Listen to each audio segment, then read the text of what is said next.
महाशक्तियों सहित सांस्कृतिक कार्यक्रम में प्रतिभाग करने वाले प्यारे बच्चों सहित को सरदार वल्लभ भाई पटेल जी की इस जयंती पर ढेर सारी हार्दिक शुभकामनाएं देता हूँ।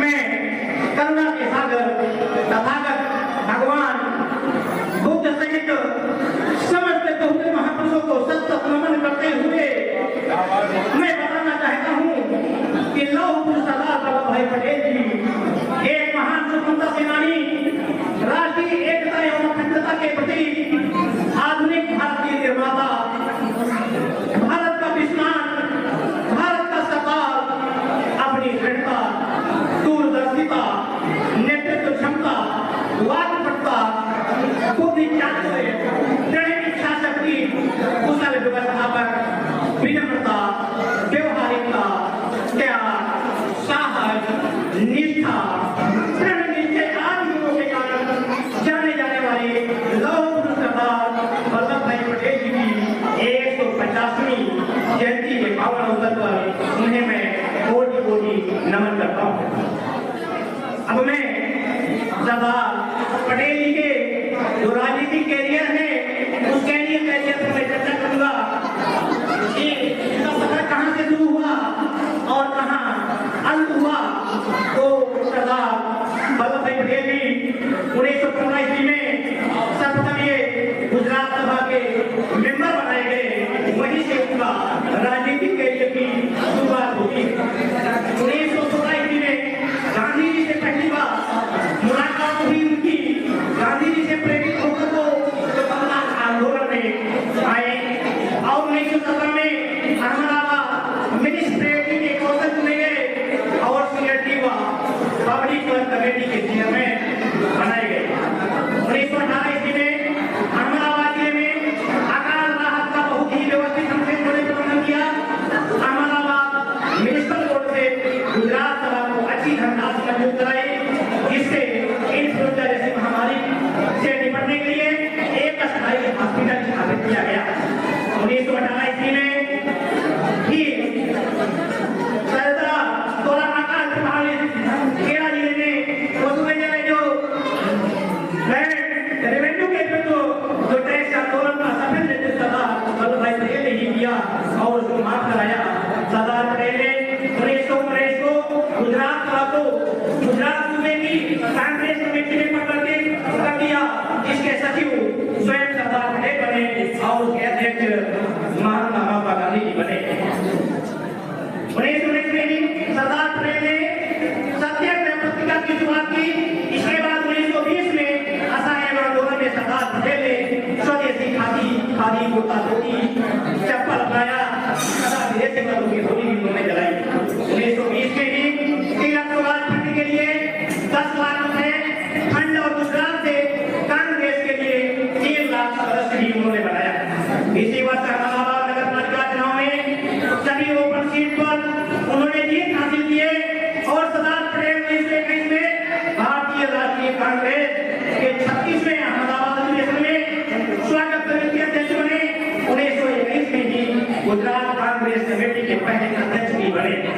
सन 1922 में सरकार ने वोट तालुका की समस्त जनता पर एक दंडात्मक कर ठोक दिया था, जिसके विरोध में सरदार पटेल 1922 से 1923 तक वोट सत्याग्रह करके कर मुक्त करवाया। इसके बाद गांधी जी ने सरदार वल्लभ भाई पटेल को इनका वोट कहा। इसी दौरान 1922 में नागपुर में राष्ट्रीय झंडा आंदोलन का उन्होंने सफल नेतृत्व भी दिया। 1922 में गुजरात विद्यापीठ के लिए रंगून से करीब 10 लाख रुपए उन्होंने एकत्रित करके गए और 1923 में उन्होंने दंडात्मक हालिया टैक्स को स्थापित किया। 1924 में चुनाव जीतकर अहमदाबाद नगर पालिका के हुए निर्वाचित अध्यक्ष बने। 1927 में गुजरात में अब तक की सबसे भयानक बाढ़ आई, जिससे निपटने के लिए सरकार से उन्होंने 1 करोड़ रुपए मंजूर करवाए। 1928 में सरदार पटेल अहमदाबाद नगर पालिका अध्यक्ष पद से इस्तीफा देकर मोरबी में हुए काठियावाड़ सम्मेलन की अध्यक्षता करने पहुंच गए। इसके बाद 1928 में खेड़ा जिले के किसानों को बारडोली में नो टैक्स सत्याग्रह का सफल नेतृत्व किया, जहां किसानों ने इन्हें सरदार ने उपाधि दिया और भारतीय राष्ट्रीय कांग्रेस के कलकत्ता अधिवेशन में किसानों द्वारा दी गई सरदार की उपलब्धि को सार्वजनिक मान्यता भारतीय राष्ट्रीय कांग्रेस के द्वारा दिया गया। इसके बाद सन 1929 में महाराष्ट्र राजनीतिक सम्मेलन की अध्यक्षता की तथा पूरे महाराष्ट्र में उन्होंने गांधी जी के नमक सत्याग्रह के पक्ष में प्रचार करने के कारण 7 मार्च 1920 को गिरफ्तार कर लिए गए और साबरमती जेल में डाल दिए गए, जहां इन्होंने भूख हड़ताल कर इनके स्टेटस के लोग वहां दी जा रही एक गिलास डाइट के स्थान पर उन्होंने कंप्लीट डाइट देने के लिए प्रार्थना की और जिले के जेल प्रशासन को स्वीकार करना पड़ा। 26 जून 1930 को सरदार पटेल को रिहा कर दिया गया। 31 जुलाई 1930 को नमक सत्याग्रह के दौरान राजगांव से फिर उनको गिरफ्तार कर लिया गया। 3 महीने के लिए कारावास की सजा दे दी गई। सन 1931 में सरदार पटेल ने भारतीय राष्ट्रीय कांग्रेस के कराची अधिवेशन की अध्यक्षता की थी। वायसराय वायव्य के साथ शिमला समझौते में गांधी जी के साथ रहे। 1935 में सबने आंदोलन के दौरान फिर उन्हें गिरफ्तार कर लिया गया और जनवरी 1932 से जुलाई 1934 तक नर्मदा जेल में गांधी जी के साथ इन्हें कैद रखा गया।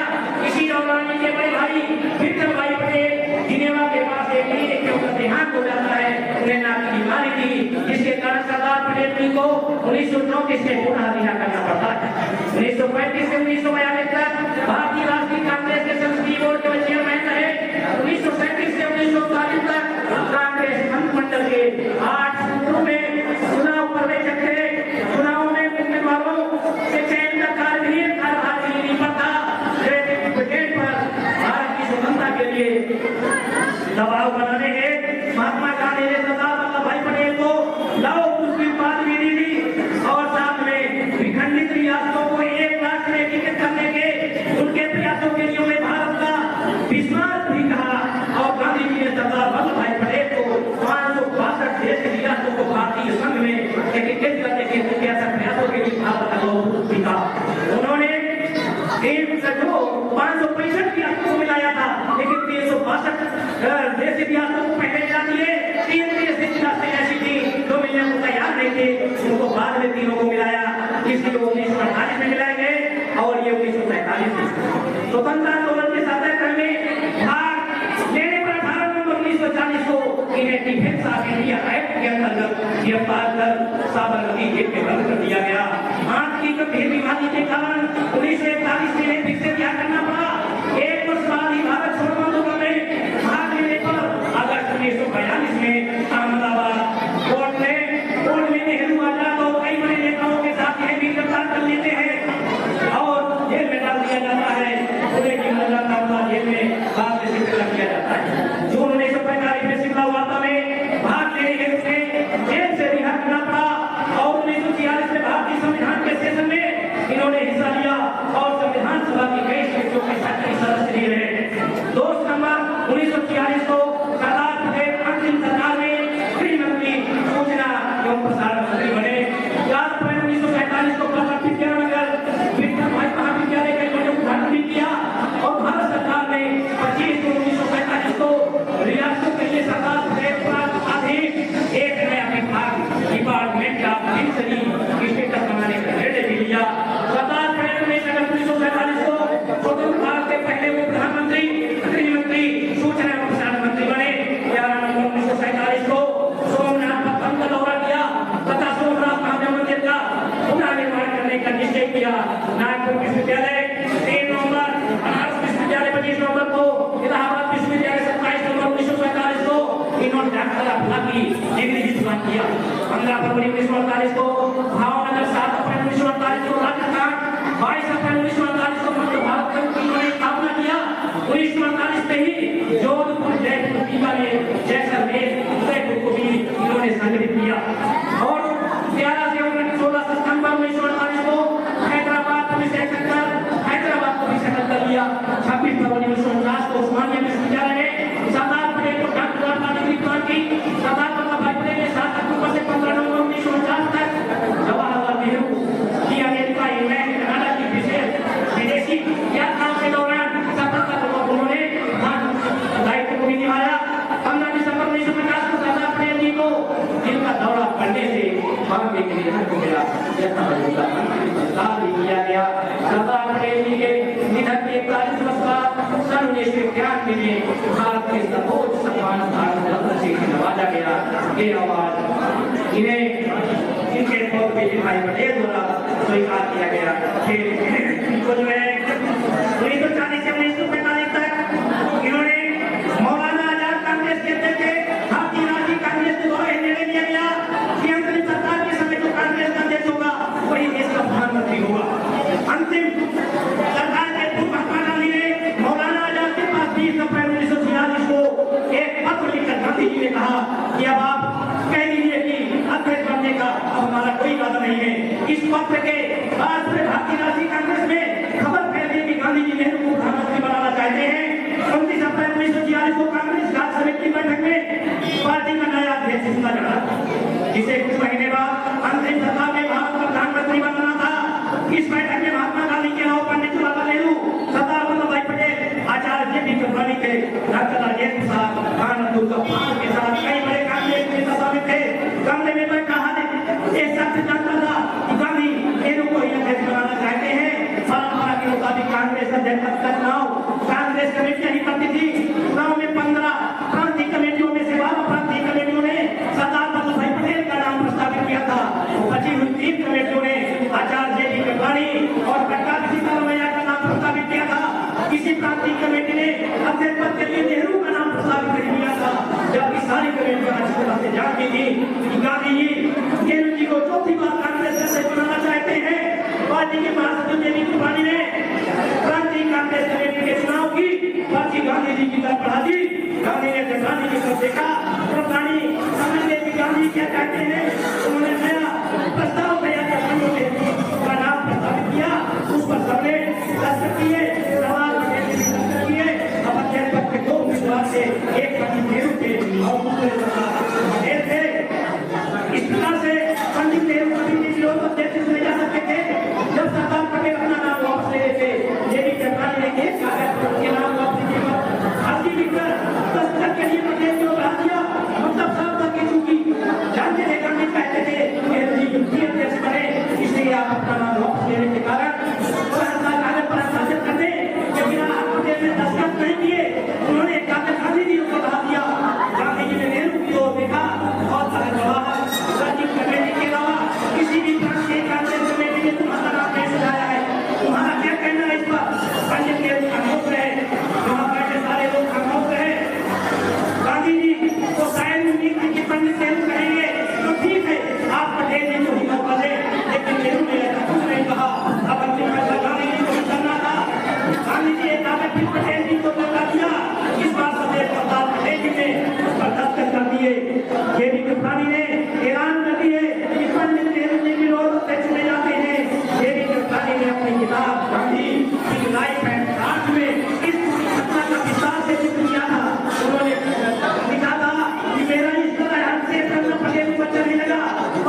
उसी तरह से लोगों से उनकी ईमान में जोर भर कर सकते हैं।